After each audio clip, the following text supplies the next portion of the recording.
Turtle Rangers Origin. Hi everyone, welcome back. I'm Terry and this is Marvelous Videos. A 2019 5-issue miniseries called Mighty Morphin Power Rangers / Teenage Mutant Ninja Turtles from Boom Studios and IDW Publishing featured characters from the Mighty Morphin Power Rangers and the Teenage Mutant Ninja Turtles in their contemporary comic book iterations. The initial edition was released in December 2019. Author Ryan Parrott from Power Rangers Necessary Evil, artist Simone DeMeo from Mighty Morphin Power Rangers and Venom Annual, colorist Walter Baiamonte from Mighty Morphin Power Rangers, and letterer Ed Dukeshire from Buffy the Vampire Slayer collaborate on Mighty Morphin Power Rangers / Teenage Mutant Ninja Turtles issue number 5. The first 4 issues of Mighty Morphin Power Rangers / Teenage Mutant Ninja Turtles have provided us with plenty of fan service, but Boom Studios have one more trick up their sleeves for the grand finale. The Turtle Megazord, which Dan Mora created, is one of the greatest mashups ever. Up until this point we've seen Ninja Rangers, Turtle Rangers and more. The Mighty Morphin Power Rangers and the Teenage Mutant Ninja Turtles are facing off against Green Ranger Shredder in a way you've never seen them before. Will the combined strength of the two teams be sufficient to stop the leader of the Foot Clan from using the Morphin Grid's incredible power and the Dragon Shield for evil? What is Rita Repulsa doing while the fierce conflict continues? Let's dig more and find out in our video today. Before we go into our explanation, we have a very small request. If you like our content, please support us by subscribing to our channel. This is a small click for you, but for us it means a lot. Thank you. Now let's begin.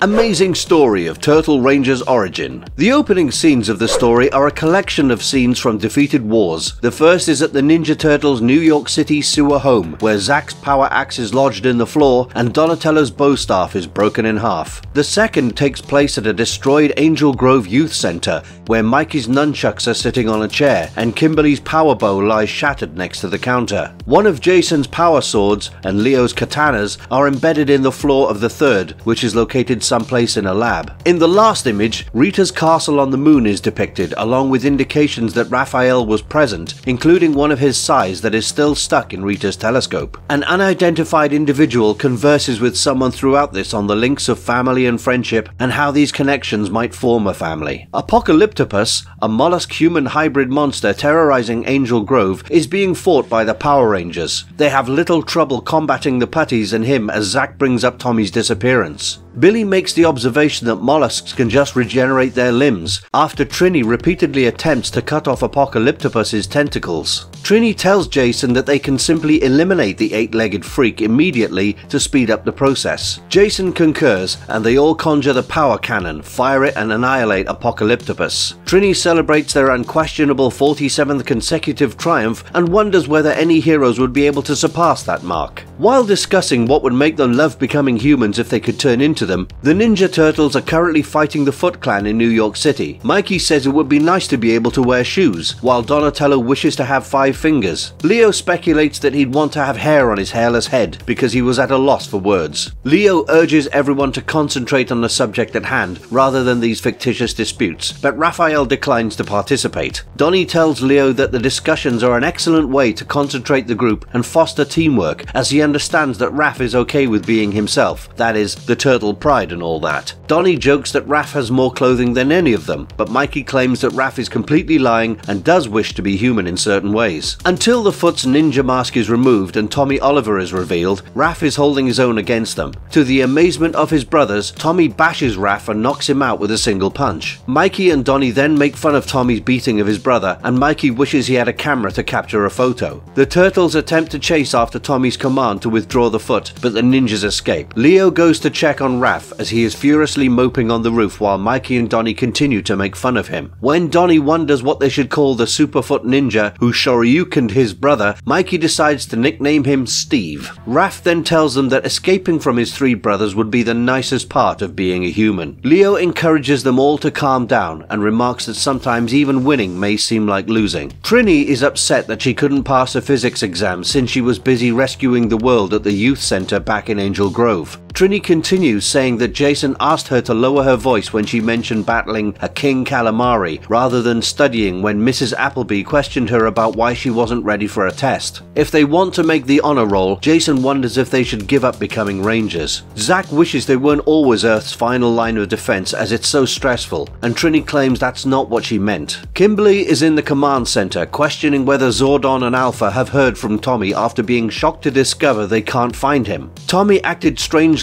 and claimed he had family obligations to attend to, but she hadn't heard from him in several weeks, and he hadn't phoned, texted, or used his wrist transmitter to contact them. She wonders if they can monitor his morphine or anything. According to Zordon, Tommy hasn't changed in a while, but it would be better to preserve Tommy's privacy for the time being. If Tommy got into difficulty, they would be made aware of it. If Tommy changes once more, according to Alpha 5, they'll be able to find him by seeing energy spikes in the morphine grid. Zordon reassures Kimberly that Tommy can take care of himself wherever he is. The pioneer of the Foot Clan, Takeshi Tatsuo, was once a shattered and dejected man who persevered and went barefoot in his blood to solidify the emblem of his failure. But Takeshi took heed of his mistake, gathered his courage, and arose to vanquish his foes ruthlessly. Karai explains the history of the Foot Clan symbol to her fresh foot ninjas at a storage facility in New York. On the rooftop, Karai later chats with Tommy Marshall, telling him how happy she is and thanking him for rescuing his fellow ninjas the previous night. Then, Karai cites Tommy as an instance of one of them who stepped up to the plate and urged everyone to be grateful for the turtles, since each victory over the 4 mutant foes tends to make the Foot tougher as they learn from their errors and would ultimately be successful in destroying the turtles. Her master has granted him a particular job as a result of this making such an effect. However, Karai pulls her sword first and asks Tommy why he desires to be a part of the Foot Clan and what benefits there are. Tommy claims he wants more, that everybody in his life has ignored him and that everyone else in the world is taken care of except for him. He wants to be a part of the Foot, not simply to live, but also to reclaim what is rightfully theirs with his comrades. And he adds that he is always willing to fight if she requires more persuasion. Tommy receives a request later that evening to enter Mason Technologies and take a specific object. However, Tommy discovers the Ninja Turtles awaiting him as he enters via the vents. They initially assess his success in breaking in before charging toward him when Leo tries to give the command. Then, in self-defense, Tommy transforms into the Green Ranger using his morpher, as he believes Rita sent the turtles as monsters. When the other Rangers see Tommy's transformation and teleport to New York City to see the turtles approaching them, Raphael relishes fighting with Tommy and knocks him through a wall. They all engage in some light conversation or exchanges with one another while the other two teams battle. The Rangers share Tommy's conviction that perhaps the turtles are Rita's servants, and Zack says that Finster might be running out of ideas. Leo and Jason compliment each other on the use of their weapons, and Donnie questions Billy about the Ranger's abilities, such as the Green Ranger's ability to play the flute while wearing a face shield. Mikey asks Zack why all the superheroes are collaborating with the Shredder prior to hitting him right in the head with a nunchaku. Zack is perplexed by Mikey's question because he has no idea what he is talking about. When Tommy attempts to leave, Kimberly stops him and inquires about what exactly is happening. Tommy begs Kimberly to believe him when he says he doesn't want everybody involved in this, but it's crucial and he needs to go. Kimberly orders him to go and then walks away in annoyance. Before Tommy can even depart, Raphael attempts to attack him, but Kimberly and Trini stop him by battling the irate turtle. Shredder asks Karai for an update as she watches the conflict from a neighboring rooftop. The Green Ranger has managed to get away unscathed, and Karai informs her master that he's in possession of the prize he was pursuing. Karai is a bit miffed that they admitted a Power Ranger, but Shredder insists that she must earn his trust. If all goes as planned, he will soon be able to lead the Power Rangers.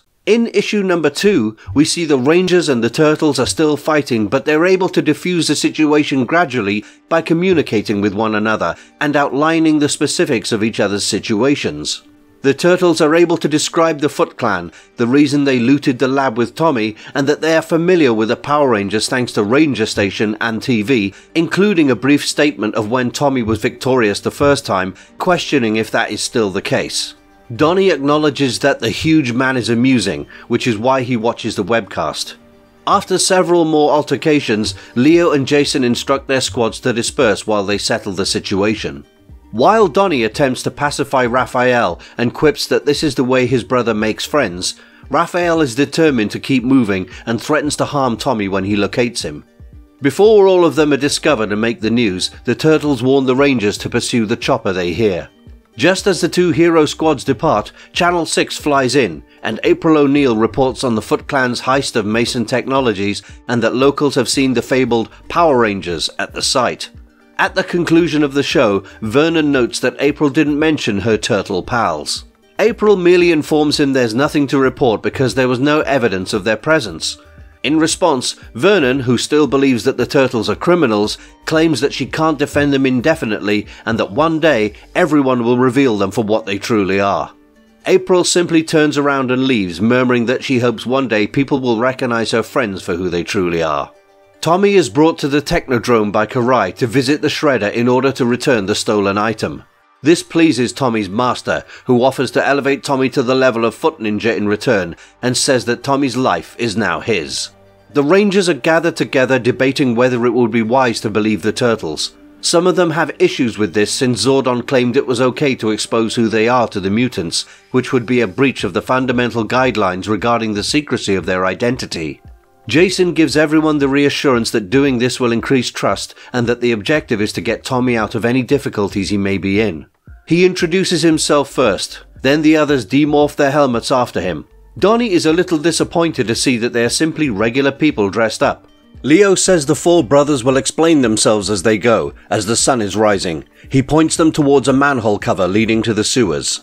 After some awkward dialogue and April starting to call the Turtles out for nearly being seen on live television and instigating a brawl with the Power Rangers, the Rangers are led to the Turtles' hideout. Zack is more worried that no one will bring up the enormous rat that sits in the corner. Master Splinter begs pardon for his son's arrogant actions from last night. Jason feels it's okay because both parties committed some mistakes back then. Then Splinter asks what they may do to repay those who have helped so many. One Foot Ninja called Tyler is being pulled away at the Technodrome's training chamber by Tommy, who attempts to persuade him to leave as Tyler's father asks Tommy to assist in getting his son back. Tommy tries to emphasize that this isn't a game by pointing out that the Foot are nothing but domestic terrorists, when Tyler rejects his stepdad and refuses to accept his help. As he hasn't seen Tommy in years, Tyler is irritated that he would try to help him. Tyler informs Shredder, who was present, that he organized this in advance in the Foot Clan and supports Shredder's concerns about Tommy. Kimberly joins April at Channel 6 as they look into the break-in, with April telling everybody who inquires, especially Vernon, that Kimberly is her current personal intern. Although they don't know each other, Kimberly praises April for helping them. For April, it's a way of repaying her pals for every occasion they've come to her rescue. Billy plans to work on a Morpher monitor gadget as Donnie demonstrates his creations to him back at the Turtle Lair. Billy sees Donnie as a kindred thinker and offers him the chance to collaborate with him on Megazord upgrades should the Turtles ever visit Angel Grove. Zack, Jason, Michelangelo, Trini, Leonardo and Raphael launch an assault on a Foot training facility. If these are the normal enemies the Turtles encounter, the Rangers are underwhelmed, but they react with tales of battling Dimension X rock monsters, the Rat King, and his army of mind-controlled rats. Raphael informs Trini that no one sees them doing it, and when they are seen they flee in panic. Trini is astonished to find that other warriors are defending the planet from threats like that. Karai fights Jason and Leonardo but manages to dodge both of them.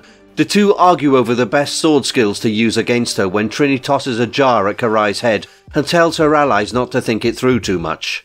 When the heroes order Karai to lead them to Tommy in the Technodrome, she refuses and says that it's already too late because their companion is with her master. The heroes then finish off the incapacitated Foot Ninjas. Shredder challenges Tommy after he wakes up in prison in the Technodrome. Tommy tries to claim ignorance, but Shredder advises him to drop the pretense because he's aware of Tommy's status as a Power Ranger thanks to his comrades in Dimension X.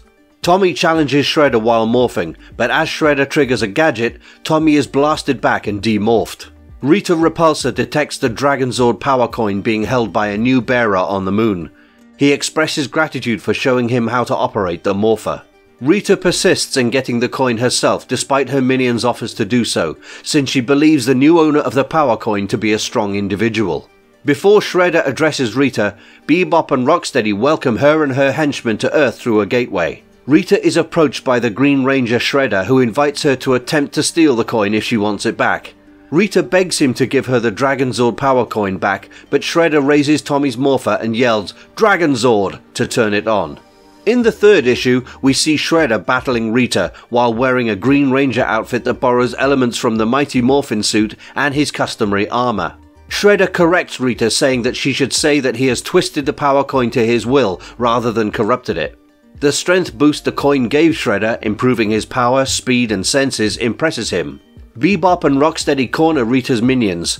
Most of them are defenseless and flee from the two mutants brandishing guns, but Goldar confronts Rocksteady and commands the others to unite behind him and support their Empress. Rita tells Shredder that she has overcome more formidable foes than he has, but Shredder disagrees and reminds her that he has already destroyed another Power Ranger today and plans to destroy the rest. Will Rita stand in his way or by his side? Both of their minions stop fighting during the two's encounter and worry if they've murdered each other. Shredder informs Rita he knows about her abilities from his buddies in Dimension X and thinks they might be partners as he locks blades with Rita's staff. In the cause of overcoming their adversaries, the two are unwilling to submit to one another but consent to a short-term alliance. Tyler is summoned to Tommy's cell and instructed to release Tommy, but Tyler refuses to disgrace his clan. Tommy reaches out to Tyler because he understands what it's like to be brainwashed, but Tyler tells him not to insult him because of his good luck. Tyler becomes irate when Tommy tells him they both live on the streets, and Tyler points out that Tommy left, but Tommy argues that he was fostered and wasn't planning to stay in the boys' shelter where the two of them lived. The Foot offered him the family and the purpose he needed. Tyler blames Tommy for surfing back in California, whereas he was raised on the streets and lived alone. Tommy confesses to Tyler that he's lost his identity and is repulsed by him. The Rangers are disgusted when Michelangelo brings home a pizza with an odd topping selection. Splinter's answer to Billy's question about whether he originally started as a human who turned into a rat, or a rat who was transformed into a human is vague, confusing Billy. Raphael is upset by Trini's statement that he shouldn't be angry as he doesn't have to cope with the pressures of school and family life. Raphael is furious because it implies that his life is simple. Kimberly is comforted by April regarding Tommy, but she corrects her that she isn't worried. Rather, she is furious, and if Tommy isn't truly in danger, he'll have to deal with her. Zordon and Alpha, who have identified Tommy and the energy signal of his morpher being triggered, call the Rangers. The Rangers will be teleported as near as possible, although they're cautioned to take care. The Rangers politely decline the Turtles' invitation to join them, as they believe they can defeat Tommy more effectively on their own. The Turtles stand in amazement as the five transform and teleport away. The Rangers split up into search groups at the dockyards. Jason and Zack have a conversation about asking the Turtles to hang out at Angel Grove. Trini and Kimberly concur that this seems like a trap in a different part of the neighborhood. When they call out to a passing Green Ranger, he transforms and becomes the Green Ranger Shredder. The lads arrive and are likewise made to demorph when he blows the two back as well as compels them to do so. The exhausted Rangers struggle to get up, and Jason makes another morph attempt, but Shredder attacks first. Alpha states that there is some type of distortion zone surrounding the location that prevents them from teleporting away, morphing, or utilizing their communicators. Zordon tells Alpha to get in touch with the Turtles since the Rangers are in jeopardy and there is no way to reach them. The Shredder praises the unmorphed Rangers' talents as they battle him, but they lack endurance. Shredder makes fun of them, asking if they truly deserve their abilities given how helpless they are without them. Casey Jones shows up and ambushes Shredder from above as he prepares to pull the Dragon Dagger. He reveals that because he was nearest to the place, the Turtles couldn't teleport here as he was brought in first. Shredder outshines Zack and Casey as the Foot arrives and claims their power coins. The Rangers flee to a location where they can employ their communicators after realizing they can't win this battle. They are labeled cowards by Shredder, who also threatens that Tommy's life will be forfeit if they don't turn in their power coins before sunrise. When the Rangers escape the distortion barrier and teleport away, Shredder contacts Rita to tell her that the Rangers are helpless and that she may start whenever she's ready. Finster receives instructions from Rita to send his monster down. A creature named Wildfire and his army of putties make an appearance in New York. From the command center, the Rangers can see the attack and realize there is no chance that Rita will strike just when they start to lose their powers. Rita must be collaborating with Shredder. The Rangers are frustrated by their inability to morph, and Zordon reveals that a molecular disruption field is disrupting their DNA. The Rangers can't use the power coins, although they are still functional. The issue of saving Tommy from Shredder remains as well. Billy offers a daring solution. The 5 youths hand April and the Turtles their morphers. The 4th issue of the comic starts with the Ninja Turtles and April showing up and transforming for the first time, referring to themselves as the Turtle Rangers as the Putty Patrollers and Wildfire devastate New York City. The Rangers debate whether they should just sit around doing nothing, or is that all they have to do, barring their powers in the Turtles' lair. Splinter tells them that they aren't who they are since they are Power Rangers, rather they are Power Rangers because of who they are. The Rangers, who go under the moniker Ninja Rangers, outfit themselves with weaponry and stealth gear and patrol the lair. The 5 head off in search with Tommy and Casey Jones. April and the Turtles use their new abilities to combat the putties on the streets, and because they aren't human, they can attack them without fear. Attempting to use wooden arrows against fire, April takes command of the party and shoots arrows from the power bow, but Wildfire burns them up and makes fun of her. Wildfire also becomes more serious and starts to fire at them from all sides, pushing them away. The Turtles understand that this could be more difficult than they first thought. Casey operates the Turtle van while the Rangers are in the sewers. During their fight, Billy implanted a microtransmitter into Shredder, and he is now attempting to trace him via the signal. The party quickly arrives at a subterranean cave within the Technodrome after Billy receives the reading. The 6 enter covertly, kill a few foot, avoid detection, and start looking. To better understand how the Morphin Grid's energy has damaged Tommy's body, Baxter Stockman is getting ready to take some samples from him. However, as the Rangers show up, Stockman escapes. The gang starts to escape the Technodrome after Tommy is set free, but an additional foot headed by Tyler assaults them. Wildfire makes it difficult for April and the Turtles to come near as he strikes with fire from all directions. She thanks Raphael for saving her from being struck by a streetlight that's about to fall over. The 5 merge their weaponry into the Power Blaster after realizing that the citizens' peril increases the longer the battle lasts, and with a yell of cowabunga, they destroy Wildfire. The 5 relish in the cheers of the appreciative, unaccustomed citizens as they rejoice over their win. In the Technodrome, Casey and the Rangers are engaged in combat with the Foot. The Putty Soldier Elite, which Stockman announces over the intercom as the upcoming evolution of the Foot Clan, is a mix of the Foot Elite and a chemical used to make putties. The Putty Soldiers Elite assault Tyler and the other Foot, as well as everyone else in their path, startling them by attacking their friends. Tyler is saved by Tommy, who asks him to see that the Foot doesn't care about any of them and asks him to flee with him rather than abandon him once more. Tyler's Foot and the Rangers run away as Tyler takes Tommy's hand. Rita is enraged because Shredder let the Rangers save Tommy, and Shredder counters that Rita's demon was unable to beat the Turtles. Rita considers reaching out to Shredder's pals in Dimension X, but he declines, claiming the cost of their assistance would be too expensive. Instead, they're forced to transfer the Rangers' morphers to them in order to pacify them. Rita wonders if their partnership is worthwhile given that it hasn't produced any results, and Shredder proposes taking a more straightforward approach rather than pointing fingers at each other. In Central Park, the Technodrome reappears, and Rita grows Bebop and Rocksteady in size. Concerned about the potential degree of harm the bigger brutes may do, the Rangers and the Turtles watch the news. The Rangers linked to their power coins can't yet be repaired by Zordon and Alpha, leaving April and the Turtles with no choice but to seize command of the Megazord and battle Bebop and Rocksteady. In the final issue, as Bebop and Rocksteady grow in size, April and the Turtles pilot the Megazord, rapidly picking up the commands and carrying out their own. They conjure the Power Sword to slash through the Technodrome while debating whether to concentrate on the mutants or assault the adjacent Technodrome. They are attacked by the Dragon Zord, whom Shredder controls with the Dragon Dagger from an adjoining rooftop. This stops their onslaught. The Megazord stops working and falls back as the Dragon Zord's tail slashes a wound in its chest plate. Rocksteady, Bebop and the Dragon Zord tower over them as they try to stand up. When Leonardo asks Alpha 5 for help, Alpha makes an attempt to restart the controls remotely. Billy instructs the Turtles to wait until they're nearly ready as Zordon alerts the Rangers to the Turtles' need for help. The Dragon Zord deflects the Megazord's Power Sword as it swings from a standing position. While Shredder would have liked to take the Megazord whole, he will be content to destroy it while April and the Turtles are still inside. Shredder, frustrated that he can't kill them off with his own hands, prepares to do so as Rocksteady rushes and slams the Megazord down once again.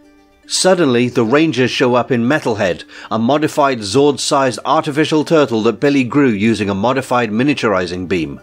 The Metalhead and Megazord assault Bebop and Rocksteady, while the Dragonzord is blasted back by Metalhead with a volley of energy blasts. Even after they are expanded, the two are still sluggish and foolish, and they are swiftly rendered helpless. The Turtles demand Shredder's surrender with just the Dragonzord still in their possession. When he refuses, they plan to employ the Megazord's Crown Cannon, but can't do so due to a power shortage. Eventually, the Megazord receives energy from Metalhead from the Rangers, and the Crown Cannon destroys the Dragonzord. Stockman is instructed by Shredder to use the Technodrome to demolish the Megazord after he teleports away. The Turtles are concerned because the Megazord is almost out of power and because the Technodrome has a large amount of firepower, but Zordon reaches out to them. He tells them that they can use the Megazord's limitless adaptability to fend off the onslaught. The Turtle Megazord is made when Metalhead and the Megazord are combined. The Turtles and the Rangers dive upon the Technodrome with a new, fully operational Zord combination and slash through it using the Power Sword to destroy it. The Rangers inform Zordon in the command center that Shredder has escaped and is still in possession of Tommy's power coin, and that he and Rita are undoubtedly planning something more significant. The heroes want to pursue them, but Zordon worries that even with their combined abilities, they may not be able to defeat Rita and Shredder. Donatello, Billy and Alpha have been quietly formulating a strategy, and they tell Zordon that they have a proposal.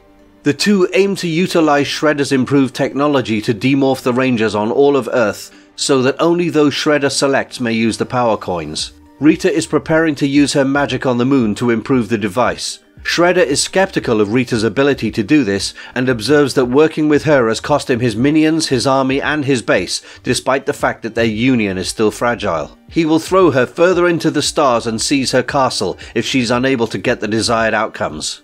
Tommy is clad in stealth clothing when the Turtles, the Rangers and Casey Jones arrive. The Rangers have recovered their use of the power coins and have entered the battle, now transformed. While the Turtles battle Rita, Casey and the Rangers fight Shredder and Rita's goons. The Turtles counter that they are ninjas and they are breaking the law if anybody sees them. Rita makes fun of the Turtles for standing up for a society that despises them and wonders whether they genuinely want to be remembered for dying alone and without acknowledgement or compensation. Shredder once more rejects the Rangers' demands for the power coin and queries whether they can actually believe they can beat him in a hand-to-hand battle. Casey responds, they don't have to, they simply had to keep him busy. In confusion, Tommy has taken hold of the gadget Shredder employed to demorph them previously and uses it on him, returning him to his original armor and trying to flee the Green Ranger Morpher. The heroes stand together and are once again fully effective once Tommy takes it up and transforms. Shredder is still defiant and gets ready to battle, but he is stopped when a mystical barrier separates him from the heroes. Rita belittles Shredder and threatens to turn him over to the Turtles and the Rangers unless he takes her to Dimension X and introduces her to his enigmatic companions. Rita makes fun of Shredder's claim that she'd been plotting this entire time before teleporting the group away. Tommy apologizes to Splinter in the Turtles' lair for putting his boys in jeopardy, but Splinter reassures him that he has done nothing wrong. The day is won for the time being, despite the Rangers and Turtles' disappointment that the baddies got away. The anti-morphing device will be destroyed, the battery he took will be returned, and if Shredder and Rita show up again, the Turtles and the Rangers will take on both of them together. After their win, the heroes relax with one another and talk about their common hobbies for a bit. Later, Tommy bids Tyler farewell on a rooftop when he assumes leadership of the Foot Deserters. Tyler declines Tommy's invitation to remain with him back in Angel Grove, as the ex-Foot wants to make up for their transgressions in New York, and Casey assures Tommy he'll keep a watch on Tyler. Raphael stops Tyler and Tommy as they're about to embrace and bid each other farewell. He's kept account of their encounters with Tommy, and because the score is tied, he requests a tie-breaking procedure. Tommy agrees and changes, and the other heroes watch from a distance while Raphael and Tommy engage in combat. The mighty Turtle Rangers of all time. Those who were reared in the 1990s often look back fondly on the Power Rangers. You probably have an opinion on the series, whether you are or were a fan of it, or just knew about it via its reputation. Does the debut issue of the Mighty Morphin Power Rangers live up to the qualities that made the TV series so well liked? Given that issue 1 starts amid the Power Rangers' tale, readers unfamiliar with the franchise and using this comic to introduce themselves to the series are likely to be severely underwhelmed. The majority of the material provided has already occurred, therefore it might not be the best approach if you're seeking to attract a brand new audience or engage die-hard followers. On the other hand, issue 0 could serve as a better place for new readers to start. Matt Herms and Henry Prasetya produce simple but often appropriate art for the comic. The character designs are appropriate for the present decade. The colours of the Ranger outfits are washed out by Herms' usage of a pastel palette, which is a dreary contrast to the vividly vibrant colours of the 1990s costumes. And if you liked our content, don't forget to leave a like and subscribe to us if you haven't already. Have a good one.